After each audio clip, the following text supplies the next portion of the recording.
What if the most powerful cardiovascular medicine ever studied by modern science was not developed in a laboratory? What if it was carved into the pillars of the most sacred building in biblical history, woven into the robes of the high priest, and carried back by spies as living proof that the Promised Land was real? What if a fruit mentioned repeatedly across Scripture, placed at the center of worship, architecture, and divine promise, contained a compound so rare that it exists in virtually no other food on earth? And what if that compound was just shown in a 3-year clinical trial to do something that no cholesterol drug, no blood pressure medication, and no surgical procedure has been able to replicate? It reversed the damage inside human arteries. Not slowed it, reversed it. And the fruit that did it is one you have walked past in every grocery store you have ever entered. The fruit is the pomegranate. And I need you to set aside everything you think you know about it, because what modern cardiology is discovering about this fruit is rewriting assumptions about what food can actually do to the human cardiovascular system. This is not a superfood marketing story. This is clinical research published in peer-reviewed cardiology journals showing measured reversal of arterial disease in human patients. And it starts not in a hospital, but in the oldest and most sacred building the ancient world ever constructed. 1 Kings chapter 7, verses 18 through 20. Solomon is building the temple, the house of God, the most important structure in the history of Israel, designed under divine instruction, constructed with precision that consumed the resources of an entire kingdom.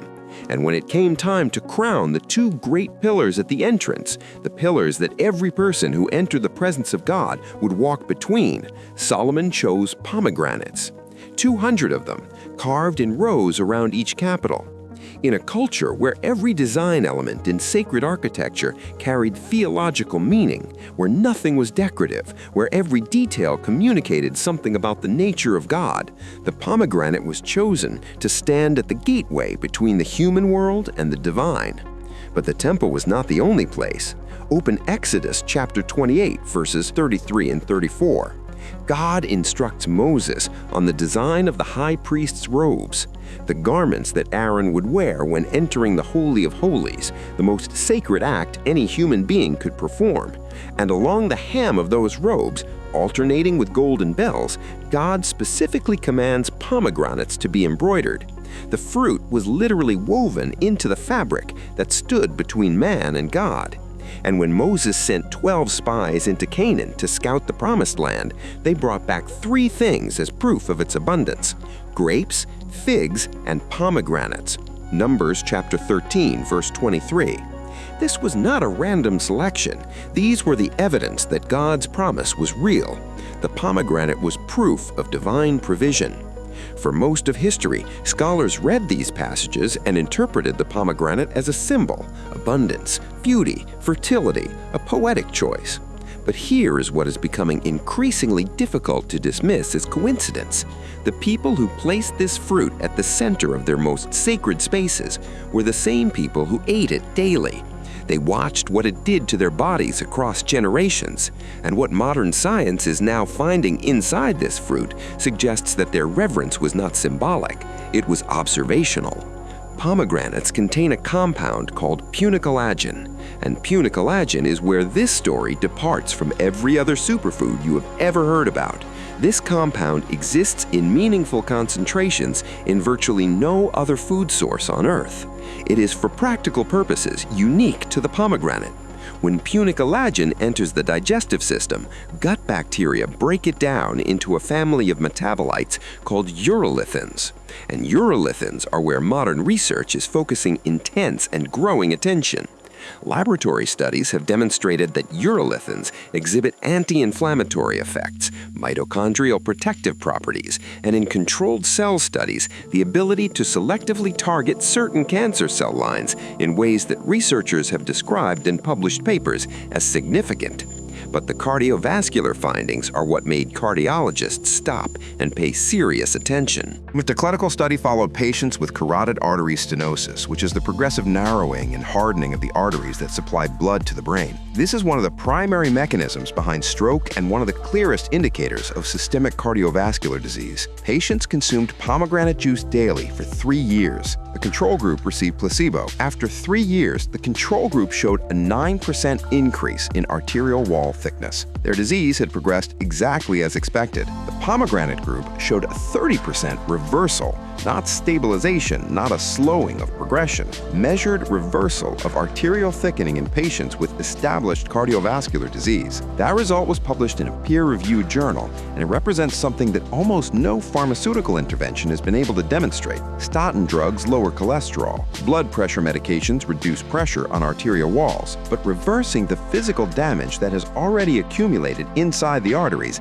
that is a different category of outcome entirely, and a fruit accomplished it. Additional clinical trials have confirmed measurable reductions in systolic blood pressure. Studies show significant reduction in the oxidation of LDL cholesterol, which is the specific chemical process that transforms LDL from a normal blood component into the substance that forms arterial plaques. Research has demonstrated improved arterial flexibility and reduced levels of C-reactive protein, one of the primary blood markers that cardiologists use to assess systemic inflammation. The polyphenol concentration in pomegranate outranks red wine, green tea, and blueberries, 3 foods that are practically synonymous with antioxidant research and that have built entire industries around their health claims. Pomegranate exceeds all 3 of them, and it has been doing so for thousands of years in silence, while the modern world spent its attention elsewhere. Now here is the part that almost nobody mentions, and that might be the most remarkable detail in this entire story. The part of the pomegranate that nearly everyone in the modern world throws away without thinking,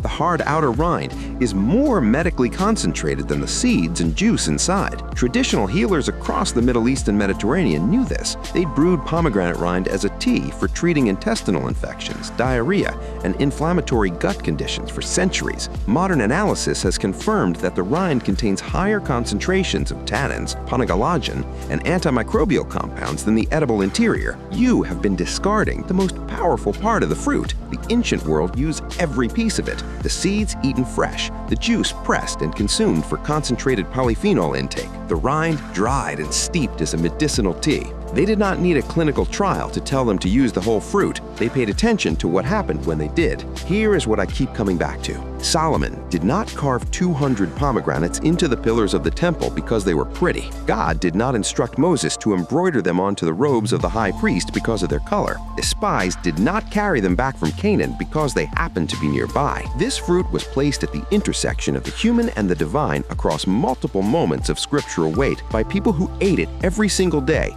and who watched across generations what it did to the body. A compound that exists in no other food, a 3-year trial showing reversal of arterial damage, polyphenol concentrations that exceed every celebrated antioxidant food in the modern diet, and a rind that the entire modern world discards, that the ancient world knew was the most powerful part. The fruit that decorated the house of God is healing the hearts of the people who eat it. It always has been. The only question is how long you keep walking past it. If this changed how you think about what was hidden in Scripture all along, hit subscribe and turn on the bell. Every week on this channel, we go deep into one biblical medicine that modern science is finally catching up to. Drop a comment and tell me, did you know about the 3-year reversal study, or is this the first time you are hearing what this fruit actually does to your arteries? I read every single one. The next video uncovers a biblical food that was so valuable that a patriarch chose it as a gift to a king during a famine. And once you find out what it does to your gut, you will understand exactly why. You do not want to miss it.